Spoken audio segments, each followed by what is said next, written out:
Hello everyone, మీరు ఈ వీడియోలో చూస్తున్నది పెయింటింగ్ వర్క్ అయితే అస్సలు కాదు. మైసూర్లో ట్రెడిషనల్గా వస్తున్న హ్యాండీక్రాఫ్ట్ వుడ్ వర్క్ అంట. మేము రీసెంట్గా శ్రీరంగపట్నంలోని రంగనాథ స్వామి టెంపుల్కి వెళ్ళినప్పుడు ఈ టెంపుల్ ముందర షాప్స్లో వీటిని చూసాము. ఈ ఫ్రేమ్స్లో మెయిన్ బేస్ మెటీరియల్గా రోజ్ వుడ్ని వాడతారు. తర్వాత దీనిపై మనకు కావాల్సిన డిజైన్స్ని డ్రా చేసుకొని ఆ డిజైన్స్ ప్రకారం వుడ్లో భాగాలని జాగ్రత్తగా కట్ చేస్తారు. దీని తర్వాత ఆ కట్ చేసిన మధ్య భాగాల్లో డిఫరెంట్ కలర్స్లోని వుడెన్ పీసెస్ని ఇలా అమర్చుతారంట. మాకు టెస్టింగ్ కోసం ఆయన ఇలా కింద డ్రా చేసి చూపిస్తున్నాడు, ఇలాంటి న్యాచురల్ వుడ్ కలర్స్ అవైలబుల్ అవుతాయి అని చెప్పి.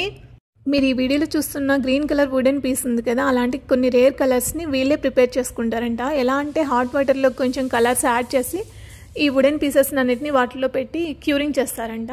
ఫైనల్గా కొన్ని మెటీరియల్స్ని యూజ్ చేసి పాలిషింగ్ చేసి స్మూత్ ఫినిషింగ్ వచ్చేలా చేస్తారంట.